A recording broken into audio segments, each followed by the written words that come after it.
ನೋಡಿ ಇದು ರೆಡಿ ಆಗಿದೆ, ಕರೆಕ್ಟಾಗಿ ಬಂದಿದೆ. ನಿಮಗೆ ನೋಡಿದ್ರೇ ಗೊತ್ತಾಗುತ್ತೆ. ಮಜ್ಜಿಗೆನ ಸರ್ವ್ ಮಾಡ್ತಾ ಇದ್ದೇನೆ. ನಿಮಗೆ ಚಾಲೆಂಜ್ ಮಾಡ್ತೀನಿ ನಾನು, ಇಂಥ ರೆಸಿಪಿನ ನೀವು ಇಲ್ಲಿ ತನಕ ನೋಡಿರಲ್ಲ. ಈ ಒಂದು ಮ್ಯಾಜಿಕಲ್ ಇನ್ಸ್ಟಂಟ್ ಅದ್ಭುತ ಆರೋಗ್ಯಕರ ಮಸಾಲ ಮಜ್ಜಿಗೆಯ ಪುಡಿಯನ್ನು ನೀವು ರೆಡಿ ಮಾಡಿಟ್ಕೊಂಡ್ರೆ, ಮಜ್ಜಿಗೆ ಮಾಡುವಾಗ ನೀವು ಹಸಿಮೆಣಸಿನ್ಕಾಯಿ ಹಾಕಬೇಕಾಗಿಲ್ಲ, ಕೊತ್ತಂಬರಿ ಸೊಪ್ಪು ಹಾಕಬೇಕಾಗಿಲ್ಲ, ಏನೂ ಹಾಕಬೇಕಾಗಿಲ್ಲ. ಕೇವಲ ಒಂದೇ ನಿಮಿಷದಲ್ಲಿ ಸೂಪರ್ ಆಗಿರುವಂಥ ಘಮಘಮ ಅನ್ನುವಂಥ ಆರೋಗ್ಯಕರವಾಗಿರುವಂಥ ಮಸಾಲ ಮಜ್ಜಿಗೆಯನ್ನು ಮಾಡಿ ಕುಡಿಬೋದು. ಇಷ್ಟು ಮಾತ್ರ ಅಲ್ಲದೆ ಈ ಪುಡಿಯನ್ನು 6 ತಿಂಗಳು ನೀವು ಆರಾಮ್ಸೆ ಬಳಸ್ಬೋದು. ಅದು ಮಾತ್ರ ಅಲ್ಲದೆ ನೀವು ಬೇಕಾದರೆ ಇದರದ್ದು ಬಿಸ್ನೆಸ್ ಕೂಡ ಸ್ಟಾರ್ಟ್ ಮಾಡ್ಬೋದು. ಯಾಕಂತಂದರೆ ಮಾರ್ಕೆಟಲ್ಲಿ ಇಂಥದ್ದೊಂದು ಪ್ರಾಡಕ್ಟ್ ಇದುವರೆಗೆ ಬಂದಿಲ್ಲ. ಮೊದಲಿಗೆ ಈ ಮಸಾಲ ಮಜ್ಜಿಗೆ ಪುಡಿಯನ್ನು ಮಾಡೋದಕ್ಕೆ ನಾನು ನೋಡಿ 2 ಬೌಲಷ್ಟು ಪುದೀನ ಸೊಪ್ಪನ್ನು ತಗೊಂಡಿದ್ದೇನೆ. ಇದನ್ನು ಕ್ಲೀನಾಗಿ ತೊಳ್ಕೊಂಡು ಒಂದು ಸ್ವಲ್ಪ ಇದರ ಪಸೆ ನಾವು ಆರಲಿಕ್ಕೆ ಇಡಬೇಕು. ಇದರ ಜೊತೆಗೆ ಸ್ವಲ್ಪ ಕೊತ್ತಂಬರಿ ಸೊಪ್ಪನ್ನು ಕೂಡ ಅಷ್ಟೇ ನಾವು ತೊಳೆದ್ಬಿಟ್ಟು ಒಂದು ಸ್ವಲ್ಪ ಒಣಗಿಸ್ಕೋಬೇಕು. ಅಂದರೆ ಫ್ಯಾನ್ ಕೆಳಗಡೆ ಅಥವಾ ಹೊರಗಡೆ ಅಂದರೆ ಸೂರ್ಯನ ಬಿಸಿಲಿಗೆ ಸ್ವಲ್ಪ ಹೊತ್ತು ಇಡಬೇಕು. ಹಾಗೆಯೇ ಒಂದು ಸ್ವಲ್ಪ ಕರಿಬೇವು ಕೂಡ ಹೊರಗಡೆ ಒಂದು ಸ್ವಲ್ಪ ಗಾಳಿಗೆ ಇಟ್ಟಿದ್ದೇನೆ, ಅಥವಾ ನೀವು ಫ್ಯಾನ್ ಕೆಳಗಡೆ ಬೇಕಾದರೂ ಇಡ್ಬೋದು. ಸ್ವಲ್ಪ ಬಿಡಿಸಿ ಇಡಿ, ಯಾಕಂತಂದರೆ ಅದೊಂಚೂರು ಕ್ಲೀನಾಗಿ ಆ ಪಸೆ ಎಲ್ಲ ಆರಬೇಕಂದ್ರೆ ನೀರಿನ ಪಸೆ ಇರುತ್ತಲ್ವ ಅದೆಲ್ಲ ಆರೋಗಬೇಕು. ನಾನೊಂದು ಅರ್ಧ ಗಂಟೆ ಬಿಸಿಲಲ್ಲಿ ಬಿಟ್ಟಿದ್ದೆ, ಇದರ ಪಸೆ ಆರು ಹೋಗಿದೆ. ಈಗ ಏನು ಮಾಡಬೇಕು ಅಂತಂದರೆ ನಾವಿದನ್ನ ಸ್ವಲ್ಪ ಕಟ್ ಮಾಡ್ಕೋಬೇಕು. ಇನ್ನು ಜಾಸ್ತಿ ಏನು ಬೇಕಾಗಿಲ್ಲ, ಯಾಕಂತಂದರೆ ನಮಗೆ ಇದನ್ನ ಹುರಿದ್ಕೋಬೇಕು, ಅಂದರೆ ನಾವು ಡ್ರೈ ಮಾಡಬೇಕು, ರೋಸ್ಟ್ ಮಾಡಿ. ಅದಕ್ಕೋಸ್ಕರ ಇದೊಂದು ಸ್ವಲ್ಪ ಈ ಥರ ಕಟ್ ಮಾಡ್ಕೊಳ್ಳಿ. ಕೊತ್ತಂಬರಿ ಸೊಪ್ಪು ಮತ್ತು ಪುದೀನ ಸೊಪ್ಪನ್ನು ಒಟ್ಟಿಗೆ ನಾನೊಂದು ಸ್ವಲ್ಪ ಕಟ್ ಮಾಡ್ಕೊಂಡು ಇಟ್ಕೊಂಡಿದ್ದೇನೆ. ಇದಕ್ಕೆ ನೋಡಿ ನಾವು ಸ್ವಲ್ಪ ಕರಿಬೇವು ಕೂಡ ಸೇರಿಸ್ಕೋಬೇಕು. ಒಂದು 10 ಕರಿಬೇವನ್ನು ಕೂಡ ಇದಕ್ಕೆ ಸೇರಿಸ್ಕೋಬೇಕು. ಹಾಗೆಯೇ ನೋಡಿ 2 ಹಸಿಮೆಣಸಿನ್ಕಾಯಿನ ಚಿಕ್ಕದಾಗಿ ಅಂದರೆ ಸಪೂರಕ್ಕೆ ಕಟ್ ಮಾಡ್ಕೊಂಡು ಇಟ್ಕೊಂಡಿದ್ದೇನೆ. ಇದನ್ನು ಕೂಡ ನಾವು ಅಂದರೆ ರೋಸ್ಟ್ ಮಾಡ್ಕೋಬೇಕಾಗುತ್ತೆ. ಒಂದು ಬಾಣಲೆಯನ್ನು ಬಿಸಿ ಮಾಡ್ಕೊಳ್ಳಿ. ಇದಕ್ಕೆ ಆಯಿಲ್ ಏನೂ ಹಾಕಲಿಕ್ಕಿಲ್ಲ, ಹಾಗೆಯೇ ಡ್ರೈ ಆಗಿ ನಾವಿದನ್ನ ಅಂದರೆ ರೋಸ್ಟ್ ಮಾಡ್ಕೋಬೇಕು. ಇದನ್ನ ಕಂಪ್ಲೀಟಾಗಿ ರೋಸ್ಟ್ ಆಗೋ ತನಕ ನಾವು ಹುರಿದ್ಕೋಬೇಕು. ನಿಮಗೆ ಟೈಮ್ ಇದ್ದರೆ ಪುರ್ಸೋತಿದ್ರೆ ನೀವು ಈ ಎಲ್ಲ ಎಲೆಗಳನ್ನು ಇಷ್ಟು ಪ್ರಮಾಣಕ್ಕೆ ತಗೊಂಡು ಕಂಪ್ಲೀಟಾಗಿ ಒಂದು 3-4 ಬಿಸಿಲಿಗೆ ಹಾಕಿದರೆ ಕೂಡ ಕಂಪ್ಲೀಟಾಗಿ ಡ್ರೈ ಆಗುತ್ತೆ. ಆ ಥರ ಕೂಡ ಮಾಡ್ಬೋದು. ಅಥವಾ ಟೈಮ್ ಇಲ್ಲ ಅಂತಂದರೆ ಈ ಥರ ಕಮ್ಮಿ ಉರಿ ಇಟ್ಕೊಂಡು ನಾವಿದನ್ನ ರೋಸ್ಟ್ ಮಾಡ್ಕೋಬೇಕು. ಅಷ್ಟಿದ್ದ ಎಲೆ ನಾವು ರೋಸ್ಟ್ ಮಾಡ್ತಾ ಇದು ಕಮ್ಮಿ ಆಗ್ತಾ ಬರುತ್ತೆ, ತಲೆ ಕೆಡಿಸ್ಕೋಬೇಡಿ. ಇದನ್ನು ಡ್ರೈ ಆಗಬೇಕು. ಈ ಥರ ಹುರಿತಾನೇ ಇದೆ, ಮೀಡಿಯಮ್ ಉರಿ ಇಟ್ಕೊಂಡು ಅಥವಾ ಕಮ್ಮಿ ಉರಿ ಇಟ್ಕೊಂಡು. ನೋಡಿ ಈ ಥರ ಕ್ರಿಸ್ಪಿ ಆಗೋ ಥರ, ಅಂದರೆ ಈ ಥರ ಪಟಪಟ ಅನ್ನೋ ಥರ, ಅಂದರೆ ಕಂಪ್ಲೀಟಾಗಿ ನೀರಿನ ಪಸೆ ಡ್ರೈ ಆಗೋ ತನಕ ನಾವು ಇದನ್ನ ಹುರ್ಕೋಬೇಕು. ಯಾಕಂತಂದ್ರೆ ಇದನ್ನ ಪುಡಿ ಮಾಡಿ ನಾವು ಸ್ಟೋರ್ ಮಾಡಬೇಕಲ್ಲ, ಸೊ ಒಂಚೂರು ನೀರಿನ ಪಸೆ ಇರಬಾರ್ದು. ಹಾಗಂತ ಕರಟಿಸಬೇಡಿ, ಉರಿ ಮೀಡಿಯಮ್ ಇಟ್ಕೊಂಡೇ ಒಂದು 7-8 ನಿಮಿಷ ನಾವು ಇದನ್ನ ಹುರ್ಕೋಬೇಕಾಗುತ್ತೆ. ಇಲ್ಲದಿದ್ದರೆ ನಾನು ಆವಾಗಲೇ ಹೇಳಿದಾಗೆ ಒಂದು 4-5 ಬಿಸಿಲಿಗೆ ಹಾಕಬೇಡಿ, ಕಂಪ್ಲೀಟಾಗಿ ರೋಸ್ಟ್ ಆಗಿ ಕ್ರಿಸ್ಪ್ ಆಗುತ್ತೆ. ಅದಾದ ನಂತರ ನೀವು ಉಪಯೋಗ ಮಾಡ್ಬೋದು. ಇಷ್ಟು ಸಾಕು. ಸ್ಟವನ್ನು ಬಂದ್ ಮಾಡಿ ಇದನ್ನು ನಾನು ತೆಗೆದಿರ್ತಾ ಇದ್ದೇನೆ. ನೋಡಿ ಇದು ರೆಡಿ ಆಗಿದೆ, ಕರೆಕ್ಟಾಗಿ ಬಂದಿದೆ. ನಿಮಗೆ ನೋಡಿದ್ರೇ ಗೊತ್ತಾಗುತ್ತೆ. ಇನ್ನೊಂದೆರಡು ಮಸಾಲೆ ಇಂಗ್ರೀಡಿಯೆಂಟ್ಸನ್ನು ನಾವು ಹುರಿದ್ಕೋಬೇಕು.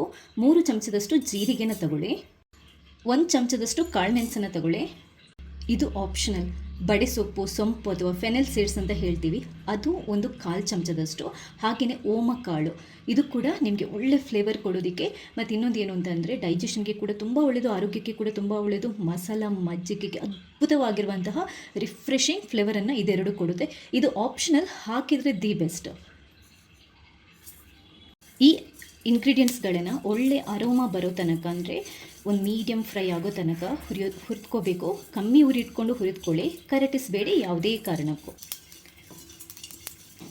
ಚೆನ್ನಾಗಿ ಹುರಿದ್ಕೊಳ್ಳಿ. ಕಲರ್ ಸ್ವಲ್ಪ ಚೇಂಜ್ ಆಗಬೇಕು ಮತ್ತು ಒಳ್ಳೆ ಅರೋಮಾ ಬರಬೇಕು. ಆ ಜೀರಿಗೆ ಅಥವಾ ಓಂಕಾಳು ಸಿಡಿಯುತ್ತೆ, ಅಷ್ಟು ತನಕ ನಾವು ಹುರಿದ್ಬಿಟ್ಟು ಆಮೇಲೆ ಬಂದ್ ಮಾಡ್ಕೋಬಹುದು. ಇಷ್ಟು ಸಾಕು. ಇವಾಗ ನಾನು ಬಂದ್ ಮಾಡ್ತಾ ಇದ್ದೇನೆ. ಚೆನ್ನಾಗಿ ಹುರಿದ್ಕೊಂಡಿದ್ದೇನೆ. ಇದನ್ನ ಸ್ವಲ್ಪ ತಣ್ಣಗಾಗಲಿಕ್ಕೆ ಬಿಟ್ಬಿಡೋಣ. ಈಗ ಪುಡಿ ಮಾಡುವಂಥ ಮಿಕ್ಸಿಗೆ ಮಸಾಲ ಇಂಗ್ರೀಡಿಯೆಂಟ್ಸನ್ನು ಅಂದರೆ ಹುರಿದಿಟ್ಟಿರೋದನ್ನು ಹಾಕ್ಕೊಂಡಿದ್ದೇನೆ. ಈಗ ಹುರಿದಿಟ್ಟಿರುವಂಥ ಸೊಪ್ಪಿದೆಯಲ್ವ, ಅದನ್ನು ಕೂಡ ಇದಕ್ಕೆ ಹಾಕ್ಕೊಳ್ಳೋಣ. ಅಂದರೆ ಪುದೀನ ಸೊಪ್ಪು ಮತ್ತು ಕೊತ್ತಂಬರಿ ಸೊಪ್ಪು.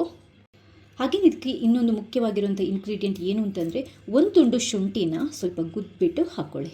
ಹಸಿ ಶುಂಠಿ ಅಲ್ಲ, ಒಣ ಶುಂಠಿ ಅಂದರೆ ಡ್ರೈ ಜಿಂಜರ್ ಇರುತ್ತಲ್ವ, ಅದನ್ನ ಹಾಕೋಬೇಕು.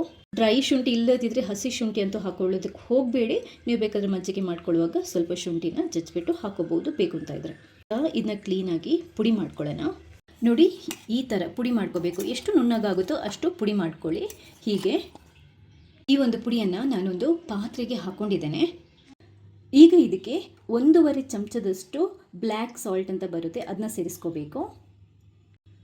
1 ಚಮಚದಷ್ಟು ನಾರ್ಮಲ್ ಸಾಲ್ಟ್ ಬರುತ್ತಲ್ವ, ಅದನ್ನ ಸೇರಿಸ್ಕೋಬೇಕು. ಒಂದು ವೇಳೆ ಬ್ಲ್ಯಾಕ್ ಸಾಲ್ಟ್ ಇಲ್ಲದಿದ್ದರೆ ಇದೇ ಒಂದು 2 ಚಮಚದಷ್ಟು ಸೇರಿಸ್ಕೊಳ್ಳಿ. 1 ಚಮಚದಷ್ಟು ಚಾಟ್ ಮಸಾಲ, ಇದನ್ನ ಸೇರಿಸಿದ್ರೇ ಈ ಮಜ್ಜಿಗೆ ಮಸಾಲ ಮಜ್ಜಿಗೆದು ಟೇಸ್ಟ್ ಇದೆಯಲ್ವ ಡಬಲ್ ಆಗುತ್ತೆ. 1 ಚಮಚದಷ್ಟು ಖಾರ ಪುಡಿ, 1 ಟೀ ಸ್ಪೂನಷ್ಟು ಇಂಗನ್ನು ಸೇರಿಸ್ಕೋಬೇಕು. ಎಲ್ಲದನ್ನು ಹಾಕ್ಕೊಂಡು ಕ್ಲೀನಾಗಿ ಮಿಕ್ಸ್ ಮಾಡ್ಕೊಳ್ಳಿ. ನೋಡಿ ಘಮ ಅನ್ನುವಂತಹ ಮಸಾಲ ಮಜ್ಜಿಗೆದು ಪೌಡರ್ ರೆಡಿಯಾಗಿದೆ. ಕ್ಲೀನಾಗಿ ಮಿಕ್ಸ್ ಮಾಡ್ಕೊಳ್ಳಿ. ಇದಕ್ಕೆ ಬೇರೆ ಇನ್ನೇನು ಹಾಕಲಿಕ್ಕಿಲ್ಲ. ನೋಡಿ ಇಷ್ಟೇ ಚೆನ್ನಾಗಿ ರೆಡಿ ಮಾಡ್ಕೊಳ್ಳಿ, ಅಂದರೆ ಮಿಕ್ಸ್ ಮಾಡಿಕೊಂಡು ರೆಡಿ ಮಾಡ್ಕೊಳ್ಳಿ. ರೆಡಿಯಾಗಿದೆ ಇದು. ನೋಡಿ ಈ ಮಸಾಲ ಮಜ್ಜಿಗೆದು ಪುಡಿ ರೆಡಿಯಾಗಿದೆ. ಇದನ್ನ ಒಂದು ಬಾಟಲಲ್ಲಿ ಹಾಕಿ ನೀವು ಒಂದು 3 ತಿಂಗಳು ಬೇಕಾದರೂ ಉಪಯೋಗ ಮಾಡ್ಬೋದು. ಯಾವಾಗ ಬೇಕಾದರೂ ನೆನೆಸಿದಾಗೆಲ್ಲ ತಟ್ಟಂತ ಜಸ್ಟ್ 1 ನಿಮಿಷದೊಳಗಡೆ ನೀವು ಮಸಾಲ ಮಜ್ಜಿಗೆನ ರುಚಿಯಾಗಿರುವಂಥ ಮಸಾಲ ಮಜ್ಜಿಗೆನ ಮಾಡ್ಬೋದು.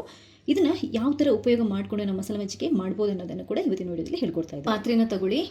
3/4 ಕಪ್ಪಷ್ಟು ನಾನು ಮೊಸರನ್ನು ಇದಕ್ಕೆ ಹಾಕೊತಾ ಇದ್ದೇನೆ, ಅಥವಾ 3/4 ಲೋಟದಷ್ಟು ಮೊಸರನ್ನು ನೀವು ಹಾಕೋಬೋದು. ಫಸ್ಟ್ ಇದನ್ನ ಬೀಟ್ ಮಾಡಿ, ಅಂದರೆ ನೈಸ್ ಮಾಡ್ಕೋಬೇಕಾಗುತ್ತೆ. ನೋಡಿ ಮೊಸರು ಈ ಥರ ನೈಸ್ ಆಗಬೇಕು. ಫಸ್ಟಿಗೆ 3/4 ಲೋಟದಷ್ಟು ಮಜ್ಜಿಗೆಗೆ ನಾವು 1/4 ಲೋಟದಷ್ಟು ನೀರನ್ನು ಹಾಕೋಬೇಕು. ಆವಾಗ 2 ಲೋಟದಷ್ಟು ಮಜ್ಜಿಗೆ ರೆಡಿ ಆಗುತ್ತೆ. ನೋಡಿ ಕರೆಕ್ಟ್ ಹದ ಬಂದಿದೆ. ಇದಕ್ಕೆ ಇವಾಗ ನಮ್ಮ ಮಸಾಲ ಮಜ್ಜಿಗೆ ಪುಡಿ ಇದೆಯಲ್ವ, ಇದರಲ್ಲಿ ಫಸ್ಟ್ 1 ಟೀ ಸ್ಪೂನಷ್ಟು ಈ ಪುಡಿಯನ್ನು ಹಾಕ್ಕೊಳ್ಳಿ. ಮಿಕ್ಸ್ ಮಾಡ್ಕೊಳ್ಳಿ. ಇದಕ್ಕೆ ಉಪ್ಪಾಗಲಿ, ಕೊತ್ತಂಬರಿ ಸೊಪ್ಪಾಗಲಿ ಅಥವಾ ಹಸಿಮೆಣಸಿನ್ಕಾಯಿ ಏನು ಹಾಕುವಂಥ ಅವಶ್ಯಕತೆ ಇಲ್ಲ. ಇಷ್ಟೇ ಕ್ಲೀನಾಗಿ ಮಿಕ್ಸ್ ಮಾಡ್ಕೊಳ್ಳಿ. ನಿಮಗೆ ಮಸಾಲೆ ಸ್ವಲ್ಪ ಸಪ್ಪೆ ಅಂತ ಅನಿಸಿದರೆ ಇನ್ನೊಂದು ಚೂರು ಸೇರಿಸ್ಕೋಬೋದು. ಸ್ವಲ್ಪ ಲೈಟ್ ಇದೆ ಅಂತ ಅನ್ನಿಸ್ತು, ಅದಕ್ಕೆ ಇನ್ನೊಂದು 1/4 ಟೀ ಸ್ಪೂನಷ್ಟು ಹಾಕ್ಕೊಂಡಿದ್ದೇನೆ. ಕ್ಲೀನಾಗಿ ಮಿಕ್ಸ್ ಮಾಡ್ಕೊಳ್ಳಿ. ಮಜ್ಜಿಗೆನ ಸರ್ವ್ ಮಾಡ್ತಾ ಇದ್ದೇನೆ. ನೋಡಿ ರುಚಿಯಾಗಿರುವಂತಹ ಮಸಾಲ ಮಜ್ಜಿಗೆ ರೆಡಿಯಾಗಿದೆ. ಇಷ್ಟೇ. ನೀವು ಯಾವಾಗ ಬೇಕಾದರೂ ಮಸಾಲ ಮಜ್ಜಿಗೆ ಕುಡಿಬೇಕು ಅಂತ ಅನಿಸಿದಾಗ 1 ನಿಮಿಷದೊಳಗಡೆ ಈ ಅದ್ಭುತವಾಗಿರುವಂಥ ಮಸಾಲ ಮಜ್ಜಿಗೆನ ರೆಡಿ ಮಾಡ್ಬೋದು. ಇನ್ನೊಂದು ಏನು ಅಂತಂದರೆ ಈ ಮಜ್ಜಿಗೆ ಮಸಾಲ ಮಜ್ಜಿಗೆದು ಪೌಡರ್ ಇದೆಯಲ್ವ, ಇದ್ರದ್ದು ಬಿಸ್ನೆಸ್ ಬೇಕಾದರೂ ನೀವು ಸ್ಟಾರ್ಟ್ ಮಾಡ್ಬೋದು. ಯಾಕಂತಂದರೆ ಅಷ್ಟೊಂದು ಅದ್ಭುತವಾಗಿದೆ ಈ ರೆಸಿಪಿ. ಸೊ ನೋಡಿದ್ರಲ್ವ ಯಾವ ಥರ ಸುಲಭವಾಗಿ ಮಸಾಲ ಮಜ್ಜಿಗೆ ಪುಡಿಯನ್ನು ಮಾಡಿಕೊಂಡು ನಾವು ನೆನೆದಾಗೆಲ್ಲ ಮಸಾಲ ಮಜ್ಜಿಗೆನ ಮಾಡಿ ಕುಡಿಬೋದು ಅಂತ. ಈ ವಿಡಿಯೋ ಇಷ್ಟ ಆದರೆ ಲೈಕ್ ಮಾಡಿ, ನೀವು ಮಾತ್ರ ನೋಡೋದ್ರೆ ಎಲ್ರಿಗೂ ಶೇರ್ ಮಾಡಿ. ಎಲ್ರಿಗೂ ತುಂಬ ಉಪಯೋಗಕ್ಕೆ ಬರುವಂಥ ಒಂದು ಅದ್ಭುತವಾಗಿರುವಂಥ ವಿಡಿಯೋ ಇದು. ನನ್ನ ಮಟ್ಟಿಗೆ ನೀವು ಈ ಥರದ ವಿಡಿಯೋ ಅಥವಾ ಈ ಥರದ ಮಸಾಲ ಮಜ್ಜಿಗೆ ರೆಸಿಪಿ ಇಲ್ಲಿ ತನಕ ಖಂಡಿತವಾಗ್ಲೂ ನೋಡಿರಲಿಕ್ಕಿಲ್ಲ. ಥ್ಯಾಂಕ್ಸ್ ಎಲ್ರಿಗೂ.